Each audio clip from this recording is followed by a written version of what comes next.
Հարգելի հեռուստադիտողներ, մենք վերադարձանք եւ իմ տաղավարում շքեղ եւ շատ կայացած հրաշալի երգչուհու հետ ենք խոսելու այսօր դեկտեմբերի 4-ին ժամը 7-ին Կոմիտասի անվան պետական կամերային երաժշտության տանը տեղի կունենա վաստակաշատ երգչուհի Գոհար Խաչատրյանի մենահամերգը։ Անակնկալներով լի այս համերգով երգչուհին հրաժեշտ է տալիս բեմական 32-ամյա գործունեությանը, համերգի ծրագրերի 3 տասնյակից ավելի տարիների գործունեության եւ իհարկե հետագա անելիքների մասին կխոսենք մեր գեղեցկուհու երգչուհու հետ Գոհար Խաչատրյան։ Լույս առավոտի։ Ես շնորհակալ եմ ձեզ ինձ հրավիրելու համար եւ ցանկանում եմ ձեզ ճիշտ է այս եթերը անխափան եթեր է, ել ավելի անխափան լինելու համար։ Շնորհակալ ենք անչափ լավ խոսքերի համար։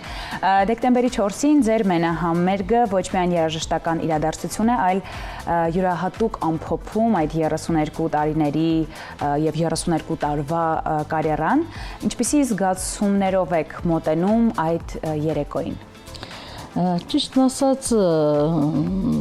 ես մեծ սպասումով եմ մոտենում այդ երեկոյին, որտեղ ամեն ինչ ունի իր ժամանակը։ Եվ ես էլ կարծում եմ ժամանակը եկել է, որ ես էլ հրաժեշտ տամ բեմին այն ժամանակահատվածում, երբ ինքս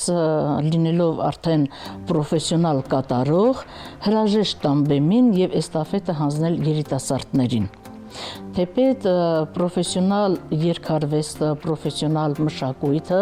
միշտ լինում է միջին տարիքում, իսկ երիտասարդներին բավականին ժամանակ ունեն նրանք սովորելու եւ դառնալու պրոֆեսիոնալ, բայց բեմը սիրում է եւ երիտասարդությանը եւ գեղեցկությունը։ Գանք այսպես վաղ անցյալ, որտեղից եք սկսել, քանի տարեկանից եք սկսել զբաղվել երգով, երաժշտությամբ։ Ուրեմն, սիրելի Անահիտ, ես իմ մայրիկը եղել է երգչուհի։ Ձայնային տվյալները ես ժառանգել եմ մայրիկիցս։ Բայց քանի որ կանոնը շատ եմ սիրել,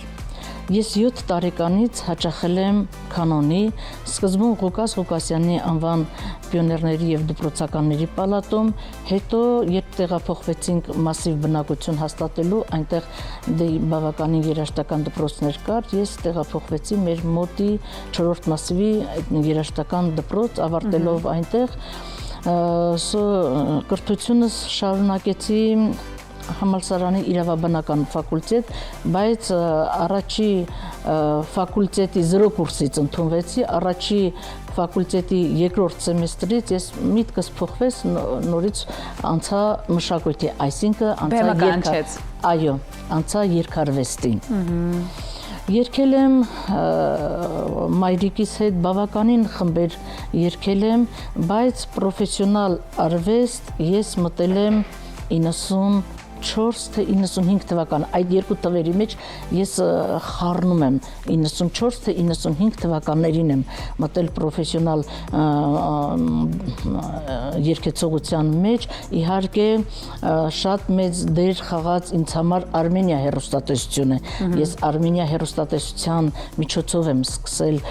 պրոֆեսիոնալ երգեցողությունը, ինձ օգնել է տիկին Ալինա Խաչատրյանը, որի համար ես ամբողջ կյանքը շնորհակալ եմ թե իրեն, թե Թովմաս Պողոսյանին։ Հրաշալի է։ Ես կուզեմ խոսենք ձեր արմատներից, որտեղից եք դուք։ Իմ պապերը մշեցի են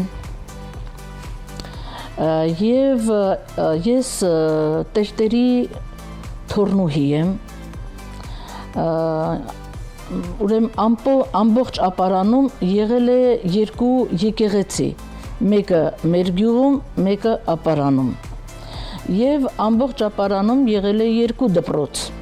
մեկը ապարանում, մեկը մեր գյուղում, որը դասավանդել է իմ պապիկի քույրը։ Եվ հետո Բաշապարան կռվի ժամանակ իմ պապը Դրոյի հետ միասին, Դրաստամատ Կանայանի հետ միասին պաշտպանել է ապարանյան ճակատը, որպեսզի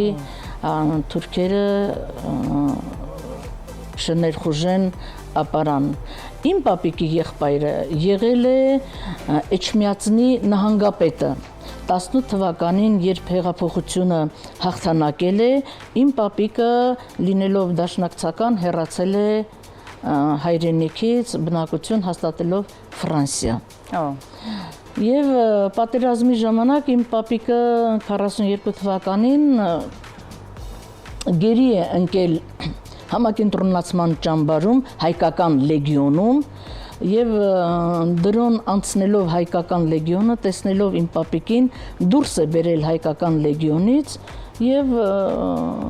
ամուսնացրել մի գերմանուհու հետ մինչեւ 46 թվականը, հետո գերիների փոխանակման ժամանակ իմ պապիկին եւ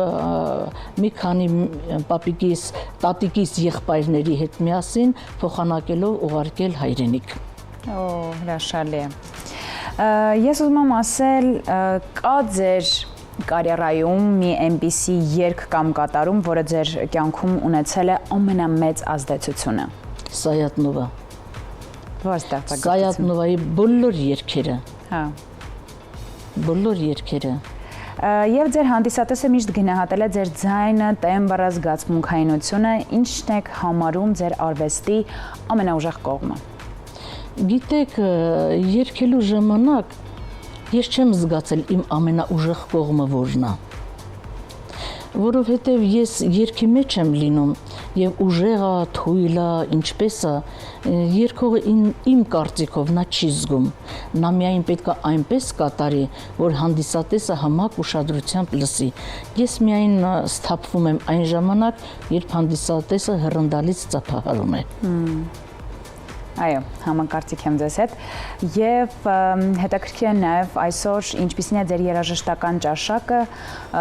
ում եք լսում, ումով եք ներշնչվում, ոգևորվում։ Գիտեք, ես շատ լսում եմ աշխարհի բոլոր երաժշտությունները, բոլոր։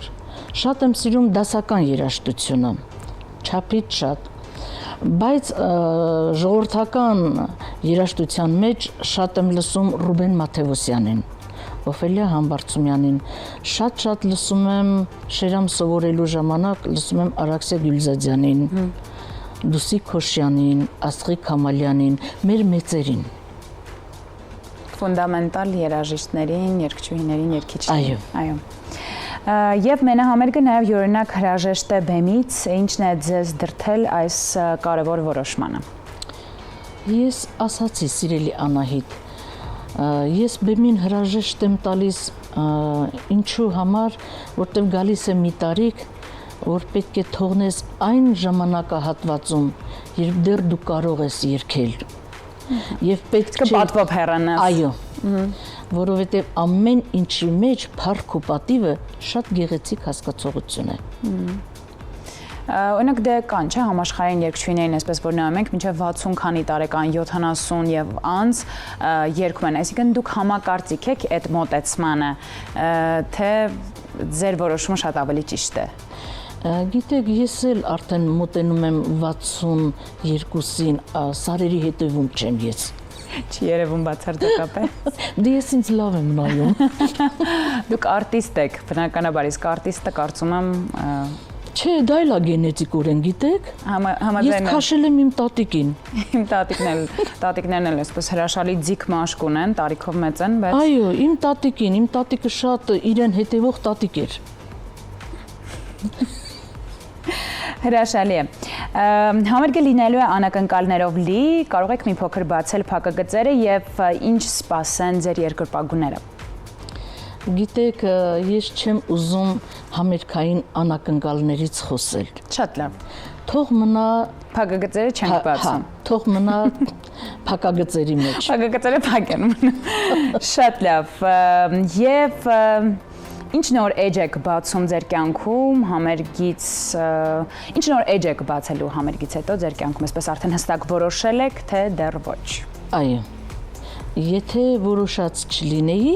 բեմարվեստը չէի թողնի, որովհետև գիտեք, գալիս է մի ժամանակաշրջան, երբ դու զգում ես, որ կարող ես քո գիտելիքները, քո փորձը հաղորդել մատաղ սերնդին, դաստիարակել նրանց գեղեցիկ, հայեցի, դարձնել իմաստուն, ել ավելի իմաստուն, դասավանդելու process-ը։ Եվ այո, շատ հետաքրքիր է, որտեղ եք դուք դասավանդում, ձեր սաներից խոսենք մի փոքր։ Ես ունեցել եմ 17 թվականին Գեղարքունիքի մարզպետը Գրիգորյան Ռաֆիկներ, ես համերգ ունեի Գավառ քաղաքում եւ հրավիրեց ինձ, ասաց Գոհար, լավ մշակույթ գիտես, ստեղծիր Բագրևանդ մշակութային կենտրոն եւ Մարտունին հետ է մշակութային կյանքից զարգացրու բավականին շատ 50 աշակերտ ունեմ, իմ աշակերտներից կարելի ասել 30-ին մոտ բոլորը սովորում են հիմա Երևանում, կան մի փոքրիկ հատված կա, ես գիտեք շատ սիրում եմ գյուղական համայնքները, որտեղ պտտվում եմ, փնտրում եմ, ասենք ոչ միայն ձայնային տվյալ ունեցողները, այլ նաև այնպիսի երեխաներ կան, որոնք սիրում են գործիքների հետ գործ ունենալ, այսինքն ես շատ պրոպագանդում եմ երեխաներին մեր ուդ գործիքը, թառը, քամանչան, որպեսզի այդ ազգային լարային գործիքները չկորչի։ Պրոպագանդում եւ երեխաներին հորդորում, ծնողներին հորդորում, որպեսզի երեխաները երբ Երևանին մոտիկ է, թող գան Երևան, եթե Երևանին մոտիկ չէ, խոսել, ասենք, տեղական ինքնակառավարման ղեկավարների հետ, բացել խմբակներ եւ այդ խմբակներում երեխաներին հրավիրել Երևանից ուսուցիչներ, թող վարձատրեն ուսուցիչներին, երեխաները սովորեն անվճար։ Ես այդ ուղղության վրա եմ հիմա աշխատում, որպեսզի ասենք չկորեն մեր գործիքները եւ երեխաներ կա, որ բացարձակ չգիտեն դա ինչ գործիք է։ Իրոք չգիտեն, թող սովորեն երեխաները։ Չէ որ, չգիտեմ, մենք ունենք այնպիսի հարուստ ազգային գանձանակ, որ այդ գանձանակը մատաղ սերնդին չհանձնելը, դա նշանակում է դու աննպատակ ես ապրել։ Եվ հիմա այսպես որ հետ հայացք եք գցում եւ նայում եք ձեր անցած ճանապարհը, մատաղ սերնդին ինչ խորհուրդ կտաք, որովհետեւ այս բեմական կյանքը առհասարակ արվեստը ինքնին շատ բարդ ճանապարհ է, քարքարոտ, խորթուբորդ ճանապարհներով, ինչ խորհուրդ կտաք։ Գիտեք, ես մատաղ սերնդին կցանկանայի եւ խորհուրդ կտայի ինչքան կարող են թող սովորեն, որովհետեւ ինչ էլ սովորեն, իրենց հետոյի համար դա մնայուն արժեք է, իսկ երբ մեծանան, տարիքները հասնի, նրանք էլ ինչ էլ սովորեն, այդքան հեշտությամբ չեն կարող սովորել։ Իսկ երիտասարդը ավելի շուտ է ընկալում, ավելի շուտ է հասկանում, ավելի լավ է նստում իր մոտ, քան ասենք հիմա օրինակ կոնկրետ մեր տարիքի մարդիկ։ Դե որտեղ զբաղվածությունն էլ է արդեն շատ։ Այսինքն երիտասարդների մոտ մեծերի կյանքում արդեն ընտանիք, երեխաներ եւ այլն այդ ամենն է, չէ, ավելանում երբեմն, բայց երիտասարդ ժամանակահատվածում կարծում եմ դու ունես շատ ավելի շատ ժամանակ եւ ինքնակրթությունը այնպիսի բան է, որ մինչեւ կյանքի վերջ, ինչպես ասել է հայտնի փիլիսոփա Արիստոտելը, ես գիտեմ այն, որ ոչինչ չգիտեմ, չէ։ Դրա համար պիտի միշտ սովորենք, ինքնակրթվենք, որովհետեւ կարծում եմ գիտես, սիրելի Անահիտ, ասենք եթե կրթություն ստացել ես, ասենք պետական հաստատությունում սովորել ես, դա քիչ է։ Իհարկե։ Պետական հաստատության հետ մեկտեղ նաև դու ինքդ պետք է ինքնակրթվես, այսինքն քեզ վրա աշխատես, ինստիտուտի տվածը տված, բայց ինքդ էլ պետք է աշխատես քեզ վրա, դա այլ բան է։ Բայց ասենք հիմա մեր տարիքում, մեզանից էլ մի քիչ փոքր, մեծ ներողություն, հազար անգամ ներողություն, մեզանից էլ մի քիչ մեծ, արդեն ուշ է նստում ուղեղիդ վրա։ Ուշ է մնում։ Դու պարտադիր պետք է նայես ինչ-որ մի բառ, որտեղ ոչ թե հոգսն է, այլ արդեն մեծանում ես, մեծությունն իր գործն անում է։ Այո։ Իսկ երիտասարդությունը ամենալավ տարիքն է սովորելու եւ զարգանալու, ինքնակրթվելու, այո։ Այո, ժամանակն է եւ այդ ժամանակը աննպատակ պետք չէ վատնել։ պետք չէ լինել ժամավաճառ, ինչպես տատիկս է ասում, որ պետք է գնահատես, արժևորես քո ամեն մի վարքյանը եւ ճիշտ տեղ ուղղորդես։ Այո։ Շնորհակալ ենք անչափ հրաշալի եւ բովանդակալից զրույցի համար եւ հիշեցնեմ մեր հեռուստադիտողին դեկտեմբերի 4-ին ժամը 7-ին Կոմիտասի անվան պետական կամերային երաժշտության տանը տեղի կունենա վաստակաշատ երգչուհի Գոհար Խաչատրյանի մենահամերգը։ Անակնկալներով լի այս համերգով երգչուհին հրաժեշտ է տալիս բեմական կյանքի 32-ամյա գործունեությանը։ Համերգի ծրագրերից խոսեցինք, ընդհանուր անակնկալները եւ այսպես փակագծերը շատ չբացեցինք, որովհետեւ կարծում եմ ձեր երկրպագուները, ձեր հանդիսատեսը դեկտեմբերի 4-ին այսպես կգան եւ կվայելեն ձեր անզուգական ձայնը ձեզ որպես արտիստ բեմում եւ մեր հյուրներ երգչուհի Գոհար Խաչատրյանը։ Շնորհակալ ենք անչափ։ Ձեզ ցանկանում ենք անասելի մեծ հաջողություններ, միշտ մնաք այսքան կանացի, գեղեցիկ, շլացնող եւ ձեզ ցանկանում ենք լավ օրվա շարունակություն, իսկ մեր հաղորդումը սիրելիներս մոտեցավ իր ավարտին, կարծում եմ ինչ-որ հետաքրքիր երաժշտությամբ կփակենք այսօրվա հաղորդումը։ Այո, Michael Jackson, Earth Song, գնացինք։